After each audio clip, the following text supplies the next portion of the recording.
Je vous installe officiellement dans vos fonctions de maire de la commune. Monsieur le préfet du département de Saint-Louis, Mesdames et Messieurs, chers collègues conseillers municipaux,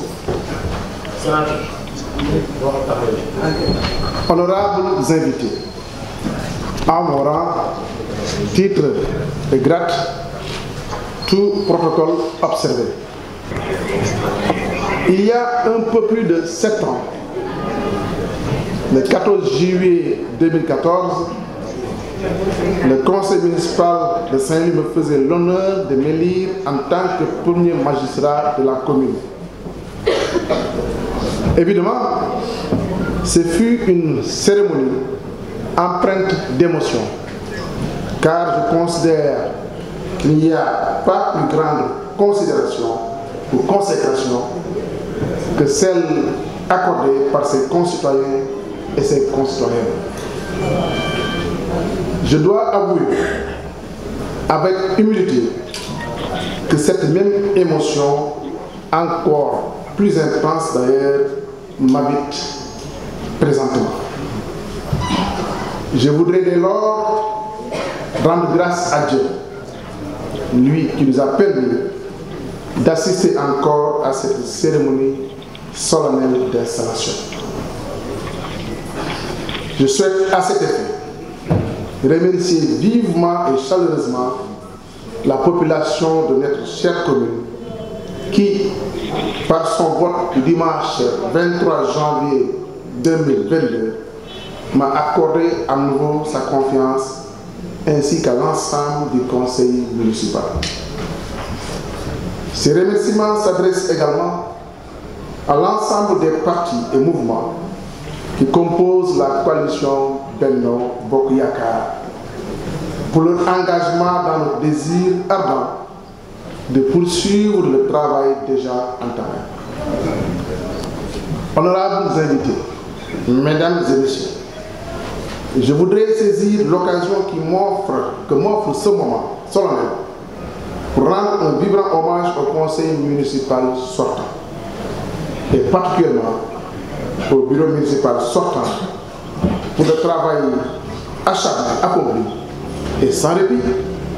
avec foi et conviction ardente pour le devenir rayonnant de notre cité. Ce travail accompli a été apprécié de manière très positive par les Saint-Louisiens. C'est ce qu'il vaut aujourd'hui de bénéficier de leur confiance renouvelée. Chers collègues conseillers municipaux, sous la supervision de l'autorité administrative, le préfet Mamadou Ndiaye en l'occurrence, il sera procédé au vote des différents adjoints au maire au nombre de 15 au total. Ceci démontre que Saint-Louis, en plus de son statut et de son aura international, reste la 5e commune la plus importante du Sénégal en termes de poids électoral et naturellement d'habitants, après Touba Mosquée, Kaolack, Mbour et Ziguinchor. C'est la raison pour laquelle nous nous devons de nous investir aujourd'hui plus qu'hier pour la hisser au firmament des grandes agglomérations du monde. C'est dans ce sens que je vous appelle, chers collègues conseillers municipaux, et particulièrement ceux qui seront élus ce matin, à plus d'engagement, de rigueur et d'abnégation. Cela exige également une présence aux différents travaux du Conseil, mais aussi et surtout une disponibilité et une assiduité sans faille. Le travail qui nous attend l'exige. Le respect, la reconnaissance et la sollicitude envers les populations qui nous ont choisis, nous le recommandons fortement. Il s'agira dès à présent de s'unir afin de constituer une seule et même force au sein du conseil municipal dans le but de faire de l'émergence de notre commune une réalité. À partir d'aujourd'hui, il ne sera plus du conseil municipal d'une majorité contre une minorité, Il devra s'agir effectivement, et j'y accorde une importance capitale, d'un conseil municipal dont la seule priorité est de satisfaire les attentes légitimes de la population, toutes composantes confondues de notre chère cité. Quand nous avons l'honneur et le privilège de représenter une institution qui a traversé l'histoire comme la commune de Saint-Louis, nous devons de la servir avec honneur et probité. Mesdames et messieurs, chers concitoyens, le travail déjà accompli est immense, mais il nous reste encore beaucoup à faire et à parfaire.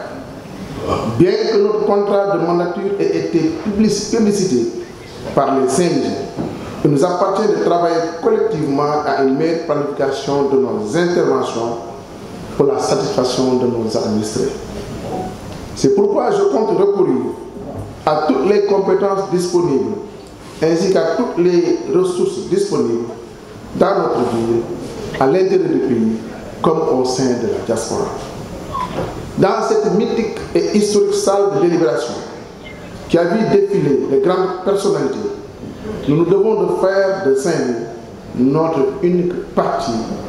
et notre seule coalition. Les objectifs sont clairs. Instaurer une meilleure administration,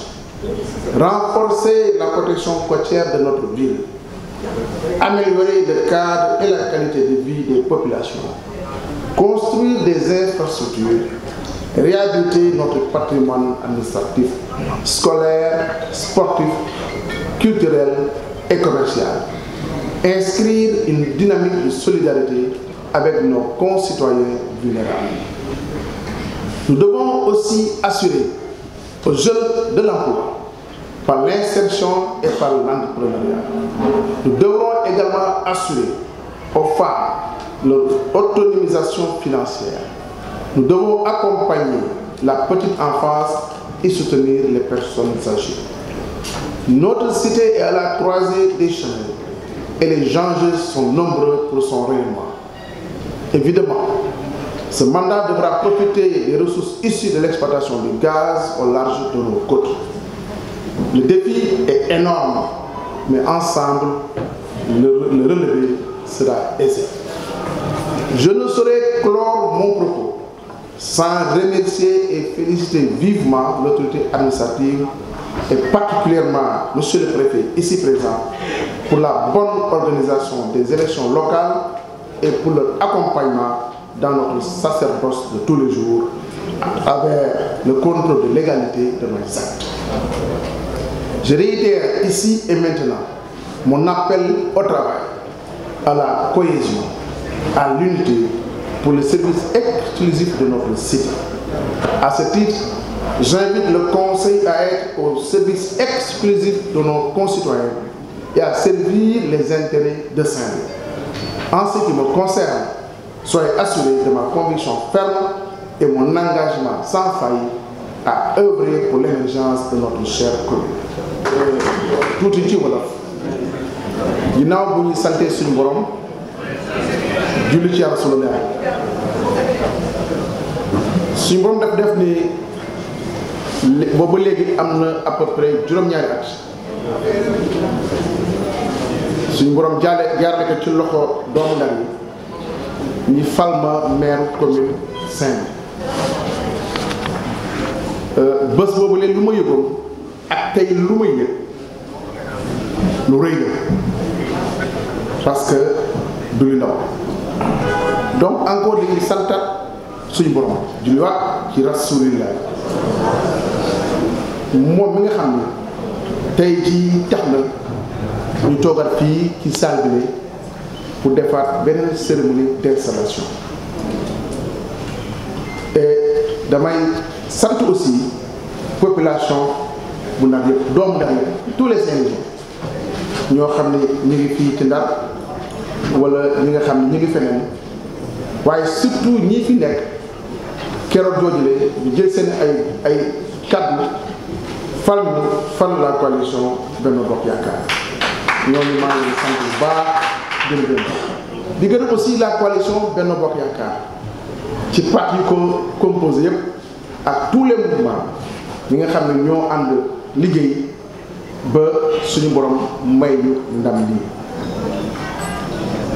di nag sant liggéey bi nga xam ni conseil municipal sortant def na ko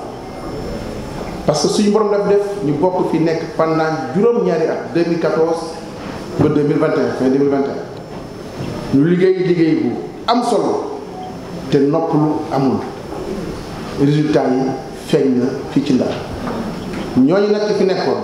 xëy na am na ñu fi nekkatuñ ci conseil bi am na ñoo xam ne suñu borom jël na leen ñooñu suñu borom jël ñu ngi leen ñaanal suñu borom xar leen di encore une fois di wax ni liggéey bu ñu defoon bi liggéey bu am solo ndax tey yaakaar naa ne xaru kanamu Ndar changé na te loolu lu ko indi mooy conseil municipal boo xam ne liggéey na liggéey bu am solo di maanaam remercier le préfet Mamadou Ndiaye parce que dafa am taxawaay ba mu ñëwee fekk suñu fii ci Ndar en tant que préfet ànd ak ñun pendant quelques années jàppale ñu ci liggéey ñu ngi koy gërëm bu baax di ko sant parce que taxawaay bu mat et bu am solo la di ko remercier aussi ci taxawaay bu am ci élection yi parce que gis nañu organiser nañu élection yi te amul benn problème Ndar nekkul commune bu ndaw ci commune yi gën a mag ci Sénégal ci la bokk donc ci wàllum taxawaay ak aussi àllum poids électoral waaye yaakaar naa buñ ne histoire amul commune ci Sénégal boo ko gën a rëy histoire donc Ndar référence di nag maanaam ñi nga xam ni ñoo bokk conseil municipal bi ñuy dugg bees tey jii installé le maire du bokk mandature de 2022 dem ba 2027 bu soobee suñu borom li leen nag fii liggéey moo ñu fiy xaar du lenn lu dul liggéey amul leneen lu ñuy xaar lu dul liggéey amuñu beneen parti bu fu nekk bu dul parti Saint-Louis ñu ñuy bàcc na leen ba pare ñu ñuy dóor na leen ba pare ñu dóoraatee dóor nañ ba pare ñu ñuy dóor nangu nañ ba pare fii nag fii amatul parti amatul coalition amul xeex amul dara toog pour askanu Ndar dong moo ñu fi toog pour liggéey Ndar dong moo ñu fi indi leneen indiwuñu fii te conseil municipal lu mu laaj mooy présence mooy assiduité bëgguñu ñuy ñëw te quorum bi pour ñu am quorum mu jafe donc sacrifice képp koo xam ni dem nga ñu investir la ci liste wala nga dugg ci liste ñëw yow yaa ko def ci sa coobare bopp pour servir les populations de Saint-Louis donc dama leen di ñaan ñëpp nag man y compris man ci la bokk ñu xam lu ñu fi tax a ñëw ak lu ñu fi war a liggéey ak lu ñu fi war a def ñu laaj présence ak assiduité loolu moo am solo parce que population bi mi ngi xaar population bi mi ngi déglu population bi mi ngi seetaan donc te fii su ngeen gisee salle bi ak photo yi fi nekk Saint-Louis ñëpp xam nañu ba mu nekkee commune officiellement ay mën na ay téeméer ak téeméer yu dul jeex depuis 1872 donc ku fi dugg rek teg sa tànk fii ci salle de délibération bi da nga war a transformé wu nekkat beneen nit te loolu dafa nekk loolu importance pour ñu liggéeyal dëkk bi te suñu objectif mooy fexe ba liggéey bi nga xam ne suñu borom def nañu tàmbali ko liggéey boobu ñu mën ko continuer defaraat am une très bonne gouvernance yokk gouvernance mairie bi maanaam administration mairie bi mu nekk administration bu performance defar suñu dëkk bu baax wax naa lu fi tàmbali am na protection côtière améliorer suñu cadre de vie rafetal suñu dëkk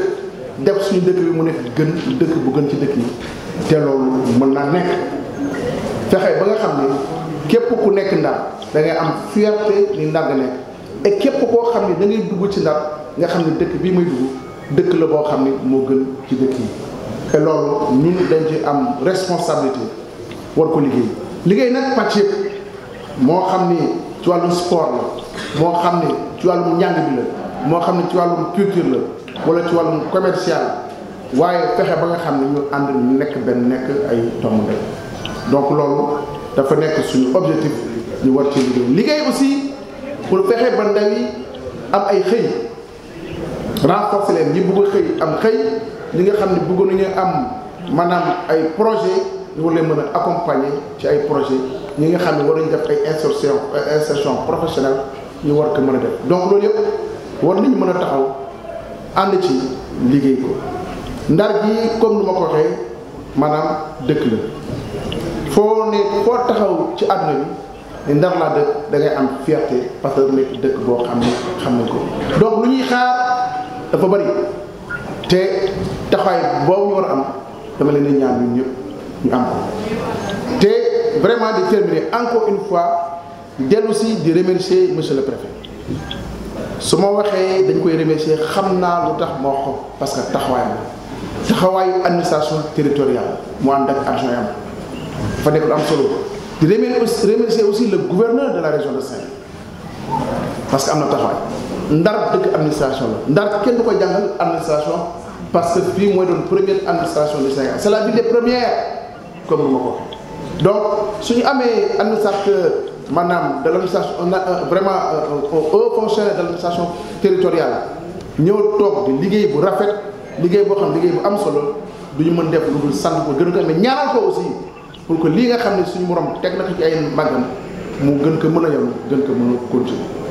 donc loolu vraiment ci tenir di wax ko parce que gis naa taxawaay bu mu am moo tax mu mën ko wax am sañ-sañ wax ko mais aussi di ñaanal tout simplement la ñu jublu ci